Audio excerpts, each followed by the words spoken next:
बिस्मिल्लाहिर्रहमानिर्रहीम। अस्सलाम वालेकुम। गुज़श्ता किस्त में हमने जिस किताब का हवाला दिया था और उसके पहले हिस्से पर बात की थी, वो उसमें तफसीलात देखने के लिए, समझने के लिए आपको जो पिछली किस्त है वो देखना पड़ेगी। अब आज की जो किस्त है और एपिसोड है, इसमें कुछ एक अहम किरदार पर बात होगी और उस सियासी किरदार की जो कामयाबियां, नाकामियां, दोनों पहलुओं से उसकी जांच पड़ताल होगी। अगर इस फ़लस्तीनियों की जद्दोजहद आज़ादी, उनकी हक़ खुद इरादियत और उनका अपने मुल्क की वापसी की और अपने सरज़मीन पर हुकूमत करने की अगर बात हो, नाजायज़ काबिज़ क़ुव्वतों के खिलाफ अगर उनकी जद्दोजहद हुर्रियत की अगर बात हो, तो उसमें जो किरदार बतौर लेजेंड के जिसकी जद्दोजहद की सिर्फ मिसाल दी जा सकती है, वो किरदार हमारे सामने आता है फ़लस्तीन का मर्द हुर और मर्द आज़ादी, जिसका नाम है यासिर अरफ़ात। अब जिस किताब का मैं हवाला दे रहा हूँ, उस किताब का उन्वान था the iron cage, Palestinian struggle for statehood, कि फ़लस्तीनियों ने अपनी जो रियासत के लिए जो कुर्बानियाँ दी, वो गुज़श्ता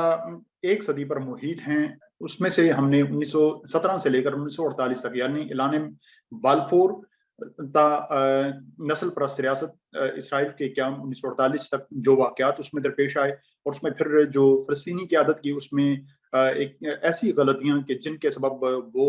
इसराइल का जो क़याम था उसे ना रोक पाए, वो अपने हुकूक ना हासिल कर सके। उस तमाम जद्दोजहद को हमने पहली किस्त में उसका जायजा लिया था। आज की किस्त में हम ये देखेंगे कि 1948 से लेकर 2006 तक, जब तक वो किताब लिखी गई, जिसके मुसन्निफ़ हैं रशीद खाल्दी। अब इन तमाम 5 से 6 अशरों में जो फ़लस्तीनियों पर गुज़री, जो मसला फ़लस्तीन के साथ बीतता रहा और जो इसमें पेशरफ़्त होती रही, उन तमाम वाक़यात पर हम वक़्त जो इख्तिसार के साथ रोशनी डालेंगे और इसमें ये देखेंगे कि इस तमाम अरसे में जो का एक बहुत बड़ा नाम जो था वो फ़लस्तीनी कॉज़ के लिए जिसने अपनी जान तक दी, वो था यासिर अरफ़ात। यासिर अरफ़ात की जो सियासी कामयाबियाँ और नाकामियाँ रहीं इस दौर में, उनका जायज़ा लेंगे। 1948 से लेकर 1970 तक ये कहा जा सकता है कि 1960 तक एक ऐसा तारीख दौर रहा कि जब फ़लस्तीनी कॉज़ ये समझा जाने लगा कि फ़लस्तीन जो है वो किस्सा पारीना बन जाएगा और फ़लस्तीनी जो हैं वो दर-बदर रहेंगे, वो उनके जो मसला और उनका जो हक है वो कभी उन्हें मिल ना पाएगा और उनकी जो जद्दोजहद आज़ादी है वो रायगां चली जाएगी। यूँ समझिए कि उस वक़्त ये समझा जाने लगा कि इसराइल जो है वो अगरचे अब भी हकीकत है, वो एक ऐसी हकीकत बन चुका कि फ़लस्तीनियों के हुकूक की कोई बात करने वाला ना था और फ़लस्तीनियों का जो मसला था वो हमेशा दब जाने वाला बन चुका था। 1960-65 तक, यानी 1948 से लेकर 60-65 तक, ये वो दौर था कि जब एक जानिब अमेरिका जो था वो नबर्द आज़मात था सोवियत यूनियन के साथ और मशरिक़ वुस्ता में इसराइल जो था वो दंदनाता हुआ एक ऐसा दरिंदा बन चुका था कि जिसकी प्रोपेगेंडा मशीनरी बहुत ताकतवर थी, उसकी जो अस्करी क़ुव्वत थी वो भी बढ़ती चली जा रही थी और सियासी जितने भी वर्ल्ड पावर के जो इसमें वर्ल्ड ऑर्डर में जितनी बड़ी पावर्स थी, वो सारी इसराइल के हमकदम खड़ी थी और जो अब भी खड़ी हैं। फिर इसी तनाजुर में एक ऐसा किरदार मंज़र-ए-आम पर आता है कि जो फिर इन तमाम जो ऑड्स हैं, यानी इन तमाम इम्कानात को रद्द करता हुआ वो फ़लस्तीनियों के हुकूक के लिए उठ खड़ा होता है। अब 1948 से लेकर 1970 तक का वो दौर था कि जब फ़लस्तीनी कॉज़ फ़लस्तीनियों के हाथ से निकल चुका था, इसलिए कि फ़लस्तीनी जो थे वो बहुत अगरचे बड़ी मिक़दार में वो अपनी सरज़मीन पर मौजूद थे, लेकिन वो जबर तले थे, वो जो काबिज़ रियासत थी इसराइल, उसके जबर तले वो पिस रहे थे और जो जलावतन थे, मुहाजिर फ़लस्तीनी थे दीगर अरब ममालिक में, वो उनकी सुनवाई कहीं ना हो पा रही थी और ये मसला फ़लस्तीनियों के हाथ से निकल कर अरब ममालिक के हाथ में चला गया था। अरब ममालिक के लिए ये मसला ज़िंदगी और मौत का मसला बन चुका था और वो समझते थे कि अगर फ़लस्तीनी कॉज़ के लिए वो ना लड़े, तो वो अपने अवाम का जो प्रेशर होगा, वो उसका सामना ना कर पाएँगे। तो इस दौरान हम ये देखते हैं कि न सिर्फ मिस्र, शाम, उर्दन, इन तमाम खित्तों में अरब फिर नेशनलिज़्म की एक तहरीक उठती है, जिसके सरबराह जो हैं वो और जिसके सरखेल जो हैं वो जमाल अब्दुल नासिर होते हैं, जो मिस्र के सदर भी रहे। और इस दौर में फिर अरब जो रियासतें हैं वो आपस में इत्तेफाक करती हैं, फ़लस्तीनी भी अपनी आवाज़ उसमें मुत्तहिद करते हैं। और फिर हम ये देखते हैं कि 1967 में अरब रियासतों की फिर इसराइल से जंग होती है, जिसमें अपनी जो जंगी हिकमत अमली में उसमें खामी होने की वजह से जो अरब रियासतें होती हैं उन्हें शिकस्त का सामना करना पड़ता है। लेकिन इससे फिर जो अरब नेशनलिज्म है वो मजीद इसमें उभरता है, और अरब रियासतें जो हैं वो मजीद अपनी जंगी तैयारियां जारी करती हैं और जारी रखती हैं और मजीद अपनी ताकत में इजाफा करती हैं, ताकि वो इस बदले जो शिकस्त का वो बदला चुका सके। तो 1970 तक का ये जो दौर था वो अरब ममालिक का इसराइल के साथ बाकायदा एक ऐसा दौर रहा कि जिसमें जंगो जदल का, जिसमें खाना जंग, जिसमें दो तरफा जो जंग का जो अमकान था बहुत ज्यादा रहा। अब इसी दौरान जो फलस्तीनी थे वो अरब के जिन ममालिक में जहां पर इसराइल के साथ उनकी सरहदें मिलती हैं या फिर अर्ज़ फ़लस्तीन के साथ उनकी सरहदें मिलती हैं, वहां पर फलस्तीनी मुनज़्ज़म थे। और उनमें उस वक्त जो तहरीक थी वो थी एक फलस्तीन होने की, यानी कि वन स्टेट होनी चाहिए, और वो स्टेट होनी चाहिए सेकुलर की, जिसमें यहूद मुसलमान जहां हो गालिब अक्सरियत में, वहां पर यहूदी और ईसाई भी हों। और इस फलस्तीनी जो इसका जो ढांचा हो वो मुकम्मल तौर पर सेकुलर होना चाहिए, किसी मजहबी बुनियाद पर नहीं होना चाहिए। ये पीएलओ का उस वक्त मिशन था 1970 की दिहाई में। फिर 1973 में हम देखते हैं कि फिर मिस्र और इसराइल की जंग होती है, जिसमें दो तरफा नुकसान होता है। लेकिन उसके बाद फिर सियासी मुफाहमत होती है, समझौते के नतीजे में फिर कैंप डेविड मुआहदा होता है, और मिस्र जो है वो फिर इसराइल को एक सफारती मुल्क वो उसे तस्लीम कर लेता है, कानूनी रियासत तस्लीम कर लेता है। ये रहा एक तरह का एक तरफ की जो सियासी पेशरफ रही। अब दूसरी जानिब जो पीएलओ की तहरीक थी कि जिसकी सरबराही जो थे वो यासर अरफात और उनके जो मुकम्मल उनकी जो एक क्यादत थी, उनके साथ दीगर उनके साथ ही कर रहे थे, वो फिर अपने जो स्टांस में वो तब्दीली लेकर आते हैं, वो वहां पर अस्करी कार्रवाइयां जारी रखते हैं इसराइल के अंदर, जिससे इसराइल जो है वो फिर अमरीकी शह पर दीगर जो अरब ममालिक हैं वहां पर सियासी अदम मुदाखल बढ़ा देता है। फलस्तीनी जो इसमें क्यादत होती है उन्हें यके बाद दीगरे उन्हें टारगेट किया जाता है, उनकी असैसिनेशन की जाती है। और जितने अरब ममालिक होते हैं करीबी छोटे जो कमजोर ममालिक थे, उर्दन, इसमें लेबनान और शाम, इन तमाम में सियासी अदम इस्तेकाम करके वहाँ की हुकूमतों को कमजोर किया जाता है। और वहाँ पर फिर एक ऐसा वक्त भी आया कि जब 80 की दिहाई में इसराइल ने फिर लेबनान पर हमला किया और अजहार हा जो इसमें शहरी थे उनका कत्लेआम किया। तो ये साथ साथ जो इसमें दो तरफा जो सियासी जो जंग का माहौल भी रहा, जिसमें फलस्तीनियों का कत्ल आम उनके सरजमीन से बाहर भी होता रहा। दीगर जो अरब ममालिक थे उन्होंने भी इसके नताइज भुगते, लेकिन इसराइल के साथ मुकम्मल तौर पर एक टसल की कैफियत रही। 1980 के अशरे में फिर यासर अरफात जो हैं वो फलस्तीनियों के मुतफ़िक़ का एक लीडर के तौर पर सामने आते हैं। लेकिन यहाँ पर फिर कुछ मसाइल जो हैं वो सर उठाते हैं कि जो फलस्तीनी जलावतन थे, मुहाजिर थे, बिलखुसूस उर्दन और लबनान में, वो अपनी चूँकि उनकी तादाद बहुत बड़ी थी, लाखों में थे, तो वो जो इन दोनों ममालिक की जो अंदरूनी सियासत थी, दाखिली सियासत, वो उसमें मुदाखल करना शुरू कर देते हैं, कि जिससे ये हुकूमतें जो हैं वो इस बात पर मजबूर होती हैं कि वो फलस्तीनियों के खिलाफ डायरेक्ट एक्शन लें। और फिर हमने ये देखा कि उर्दन और लेबनान में फलस्तीनियों को वहां से देश निकाला किया गया, उनकी जो क्यादत थी उन्हें भी वहां से निकाल दिया गया, और इसका बहुत बड़ा उन्हें नुकसान हुआ। अब ये क्यादत जो थी यासर अरफात की सूरत में या दीगर उनके जो साथी थे, वो फिर उस वक्त सद्दाम हुसैन भी इक़्तिदार में आ चुके थे, तो सद्दाम हुसैन की फिर वो सरपरस्ती में चले गए, और सद्दाम हुसैन ने फिर उन्हें अस्करी जो कुव्वत तरबियत थी वो फराहम की, और इसके साथ वसाइल भी फराहम किए, और उन्हें अपने यहाँ पनाह भी दी। तो ये एक फिर वो हम दौर देखते हैं कि जब फ़लस्तीनियों की वजह से जो अरब दीगर ममालिक थे उनमें भी अदम इस्तेहकाम पैदा होना शुरू हुआ। अब ये देखना पड़ेगा कि यासर अरफात की जो अपनी सियासी जो उनकी जद्दोजहद रही, उसमें उनके हिस्से में कौन-सी कामयाबियाँ आई और कौन-सी नाकामियाँ। यासर अरफात की जो 3 बड़ी सियासी कामयाबियाँ थी, उसमें सबसे बड़ी कामयाबी ये थी कि वो फ़लस्तीनी चाहे वो काबिज़ इसराइली रियासत वहाँ पर रहते हों या बैरून मुल्क वो जलावतन हो, दीगर अरब ममालिक या मगरबी ममालिक में, उन तमाम के मुतफ़िक़ा तौर पर वो सियासी लीडर बनकर सामने आए। इससे पहले जो फ़लस्तीनी थे वो मुख्तलिफ धड़ों में, ग्रोहों में तक़सीम थे, लेकिन यासर अरफात ने इन तमाम को यकजा किया, एक नज़रिया दिया, एक बयानिया दिया, और इन तमाम को पीएलओ के झंडे तले गट्ठा किया और ये उनकी पहली बड़ी सियासी कामयाबी थी। दूसरी जो उनकी कामयाबी थी कि उन्होंने पीएलओ को अरब ममालिक में एक ऐसी कुव्वत के तौर पर मनवाया कि जो फ़लस्तीनी रियासत की नुमाइंदा के तौर पर देखी जाने लगी और फिर उसके सफारती मिशंस खुले, ना सिर्फ अरब ममालिक में बल्कि दीगर मुस्लिम ममालिक और ऐसे यूरोपीय ममालिक के जहाँ पर कुछ इंसानी रमक बाकी थी कि जो फ़लस्तीनी कॉज़ से हमदर्दी रखते थे, वहाँ पर भी फ़लस्तीनी कॉज़ की वहाँ फ़लस्तीनी मिशंस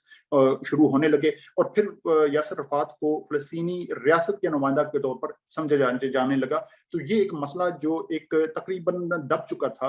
अमरीकी और इसराइली और दीगर उनकी यूरोपीय जो कुव्वतों की प्रेशर की वजह से वो फिर आलमी मंजर-ए-आम पर आने लगा। तो ये उनकी दूसरी कामयाबी थी। तीसरी जो कामयाबी थी वो ये थी कि फ़लस्तीनी कॉज़ को उन्होंने अक़वाम आलम, अक़वाम मुत्तहिदा के जो प्लेटफ़ॉर्म थी वहाँ तक पहुँचा दिया और इस मसले को पूरी दुनिया में वो गूंजने लगा, पूरी दुनिया की हमदर्दी वो खींचने लगा, पूरी दुनिया इस बात को सुनने लगी कि एक ऐसा मुल्क है कि जहाँ पर जो उसकी इंडिजिनस आबादी है कि जो वहाँ की असल आबाई जो आबादी है उस पर ज़ुल्म हो रहा है और एक ऐसी काबिज़ क़ुव्वत उस पर मौजूद है कि जो अमरीकी या जो मग़रिबी अक़वाम हैं उनकी माँ पर वो वहाँ पर उन्हें उनके हुकूक नहीं दे रही। तो ये उनकी तीसरी कामयाबी थी और इन्हीं फिर कामयाबियों की वजह से फ़लस्तीनी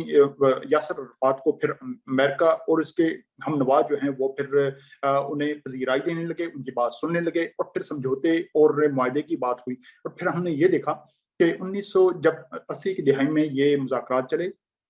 तो 90 की दिहाई के अवाइल में यानी 1993 में फिर ओस्लो मुआहिदा हुआ। ओस्लो मुआहिदा ये ओस्लो चूँकि उसका नॉर्वे का दारुल खिलाफा है, तो वहाँ पर ये फिर तवील मुज़ाकरात चले। उसकी तफ़सीलात जो हैं वो फिर किसी वक़्त मैं इंशाअल्लाह आपके सामने एक अलग व्लॉग की सूरत में लेकर आऊँगा कि उसमें फ़लस्तीनियों का लेकिन उस जो मुआहदे पर फ़लस्तीनी कॉज़ के साथ जो मुंसलिक अफ़राद थे। अब ये भी बताता चलूँ कि जिस किताब का मैं हवाला दे रहा हूँ आयरन केज इस किताब के मुसन्निफ़ खालिद रशीदी भी उस जो मुज़ाकरात करने वाले वफ़द का शुरू में हिस्सा थे। चूँकि ये अमेरिकी प्रोफ़ेसर हैं, फ़लस्तीनी निजाद हैं और ये उस मसले की नौइयत से बखूबी वाकिफ़ थे। पढ़े लिखे अफ़राद थे, इनके साथ दीगर भी ऐसी जो जलावतन क़यादत थी कि जिसमें तमाम ऐसे दानिश्वर अफ़राद शामिल थे कि जो मग़रिबी अक़वाम की ज़ीरकपन, उनकी जो समझौते के दौरान जो उनकी चालाकियाँ वो समझते थे। मग़रिबी जो अक़वाम थी, उनकी जो नफ़सियाती जो अप्रोच थी, वो उससे वाकिफ़ थे, तो वो उस वफ़द का हिस्सा थे। लेकिन बदकिस्मती से फिर यासिर अरफ़ात ने जो एक स्ट्रेटेजिक गलती की कि उन्होंने फिर इन तमाम जो कोना मश्क और पढ़े लिखे अफ़राद को वो पीछे कर दिया और अपने जो जज़्बाती अफ़राद थे, अपनी पार्टी के उन्हें आगे कर दिया, जिन्होंने फिर ओस्लो मुआहिदा किया और उस ओस्लो मुआहिदे को फिर एक ऐसा मुआहिदा ताबीर किया गया कि जिसके हिस्से में ख़ास कुछ हाथ नहीं आया, लेकिन इसराइल उसे ख़ासा फ़ायदा उठाता रहा। तो ये उस पर ख़ासी तनकीद की जाती है, लेकिन वो फिर तनकीद उसके जो नुकात हैं, वो किसी और ब्लॉग की सूरत में आपके सामने लेकर आऊँगा। ये 3 बड़ी सियासी कामयाबी थी यासिर अरफ़ात की। तीसरी 3 जो बड़ी नाकामियाँ थी यासिर अरफ़ात की, वो आप मुलाज़ा कीजिए। पहली नाकामी ये थी कि यासिर अरफ़ात जो थे वो उन्होंने एक जो अरब ममालिक की जो सियासत थी उसमें अदम इस्तेहकाम पैदा किया। चूँकि होना ये चाहिए था कि अरब ममालिक में जितने भी फ़लस्तीनी वहाँ पर रिहाइश पज़ीर थे, ये अरब ममालिक का उनके कॉज़ के साथ हमदर्दी थी, वो अपने वसाइल में उन्हें भरपूर हिस्सा भी दे रहे थे। होना ये चाहिए था कि यासिर अरफ़ात तमाम फ़लस्तीनियों को यकजा करते और उन्हें सिर्फ़ फ़लस्तीनी कॉज़ के साथ मुत्तहिद रखते, उन्हें उसी कॉज़ के साथ वाबस्ता रखते कि जिसकी वजह से वो जलावतन हैं। लेकिन इसके बरक्स फ़लस्तीनी जो थे वो उर्दन और बिलख़ुसूस लबनान में या शाम में वहाँ की हुकूमतों में मुदाख़लत करने लगे, वहाँ पर उन्होंने कैंप तामीर किए और वो फिर उन हुकूमतों के लिए ख़तरा बन गए कि जिसकी वजह से उन्हें फिर वहाँ पर बहुत बड़ा नुकसान उठाना पड़ा। दूसरा जब वहाँ पर अरब ममालिक में उन्होंने नुकसान उठाया तो वो फिर जब सद्दाम हुसैन कैंप में गए तो उन्होंने फिर सद्दाम हुसैन की जो बेजा मुदाखलत थी हमायत थी वो करना शुरू कर दी। सद्दाम हुसैन की बहुत सारी खूबियाँ भी होंगी लेकिन वो चूँकि एक यकफ़र्द थे, डिक्टेटर थे, उनसे बहुत सारी नाकाम गलतियाँ भी हुई थी जिसकी वजह से खमियाजा जो है वो उनकी न सिर्फ इराक़ी अवाम को बल्कि दीगर जो अरब ममालिक थे या फ़लस्तीनी कॉज़ था उससे भी नुकसान उठाना पड़ा। सद्दाम हुसैन ने जब 90 की दिहाई में कुवैत पर बिला वजह चढ़ाई की تو یاسر عرفات جو فلسطینی کاز کے علمبردار تھے انہوں نے اس چڑھائی کی حمایت کی، اور یہ ایک بہت بڑا نقصان تھا۔ اس سے یہ ہوا کہ عرب خطہ چونکہ اس وقت تقسیم ہو چکا تھا، عرب کے دیگر تمام ممالک صدام حسین کی مخالفت کرتے تھے، تو انہوں نے پھر یاسر عرفات اور ان کی فلسطینی قیادت کو سے بھی تعلق توڑ لیا، اور ان کی جو پارٹی قیادت تھی اس سے بھی انہوں نے حمایت کا ہاتھ کھینچ لیا تھا۔ تو یہ ان کی دوسری بڑی ناکامی تھی، اور اس کے بہت سارے نقصانات بھی سامنے آئے۔ مثال کے طور پر کویت جو تھا، وہ کویت چونکہ ایک تیل سے مالا مال ایک امیر ملک ہے، وہاں پر فلسطینی بہت وہاں پر خوشحال اور آسودگی کی زندگی گزار رہے تھے، تو صدام حسین کی حمایت کرنے سے فلسطینی جتنے مقیم تھے کویت میں انہیں بھی وہاں سے نکال دیا گیا اور ان پر پابندیاں لگیں۔ تو یہ ایک بڑی غلطی تھی ان کی، یاسر عرفات کی۔ تیسری جو غلطی تھی وہ تھی ان کی اپنی ذات میں تمام اختیارات کو، تمام باتوں کو مرتکز کرنا، یعنی کلٹ آف پرسنالٹی جسے کہا جاتا ہے، کہ اپنی ذات کو ہی نمایاں کرنا، اپنی متبادل قیادت کو تیار نہ کرنا اور تمام فیصلے اپنی طرف سے کرنا۔ یہ اس کا بہت بڑا نقصان ہوا یوں کہ اب اسی کے ثمرات جو ہیں وہ سامنے آ رہے ہیں۔ اوسلو معاہدے پر بہت سارے جو ان کے ہمدرد تھے، جو فلسطینی کاز سے جڑے جو افراد تھے، پڑھے لکھے تھے تمام فلسطینی، لیکن یورپی اور امریکہ میں وہ مختلف پوزیشنز پر تھے، انہوں نے اس بات پر خبردار بھی کیا کہ یاسر عرفات جو ہیں وہ اپنی سنجیدہ وہ ٹیم لے کر سامنے آئیں مذاکرات میں، کہ جو ان تمام باتوں سے واقف ہیں، جو پڑھے لکھے ہیں، جو یورپ امریکہ میں مقیم ہیں، اور اپنی جو جذباتی افراد ہیں انہیں سامنے نہ لائیں۔ لیکن وہ انہوں نے ان کی بالکل نہ سنی، اور پھر اس کے نتائج انہیں دیکھنا پڑے۔ اور پھر آپ نے یہ بھی دیکھا کہ قسم پرسی کی حالت میں 2004 میں جب اسرائیلی قوتوں نے، اسرائیلی فورسز نے ان کے گھر کا گھیراؤ کیا، تو انہیں پھر وہ اسی حالت میں جان آفرین انہوں نے پیش کر دی۔ تو یہ ان کی جو تین بڑی غلطیاں تھیں، کہ اگر وہ جمہوری طریقے سے، اگر وہ جو انہیں اوسلو معاہدے کے تحت غزہ اور مغربی کنارے یعنی ویسٹ بینک کا علاقہ ملا تھا، وہاں پر گڈ گورننس لاتے، کرپشن نہ ہوتی، وہاں پر اقربا پروری نہ ہوتی، تو فلسطینیوں کے تمام دھڑے متحد رہتے، اور آج ان کی جو پارٹی ہے جو ویسٹ بینک میں اقتدار میں ہے اس کی کچھ کریڈیبلٹی ہوتی، اور اسرائیل کو آج بیک فٹ پر ہونا ہوتا۔ اگرچہ جو بین الاقوامی سطح پر جتنا دباؤ اسرائیل پر آ چکا ہے، وہ اب اسے اس بات کے قوی امکانات ہیں کہ فلسطینیوں کا یہ جو ایک صدی سے جاری ان کی جو حریت کی جنگ ہے، انشاءاللہ وہ کامیابی سے ہمکنار ہوگی۔ لیکن یہ بات دیکھنا پڑے گی کہ یاسر عرفات کی جو زندگی میں انہوں نے چند غلطیاں کی، وہ اس کا فلسطینی کاز کو خاصا نقصان اٹھانا پڑا۔ اب اسی کتاب سے بہت سارے ایسے جو دو متبادل کی بات کی گئی کہ 2 اسٹیٹ سولوشن ہونا چاہیے یا ایک اسٹیٹ سولوشن ہونا چاہیے، ہم انشاءاللہ اگلے آنے والے ولاگ میں اس موضوع پر بات کریں گے کہ فلسطینیوں کی جو موجودہ حالت ہے، جو اسرائیل جس حد تک ان کے وسائل، ان کی زمینوں پر قبضہ جما چکا ہے، جس حال اور جو اس وقت صورتحال ہے زمینی حقیقی، اس صورت میں 2 اسٹیٹ سولوشن وہ ایک وائبل ہے یا پھر 1 اسٹیٹ سولوشن۔ اس بات کے لیے اجازت، بہت شکریہ۔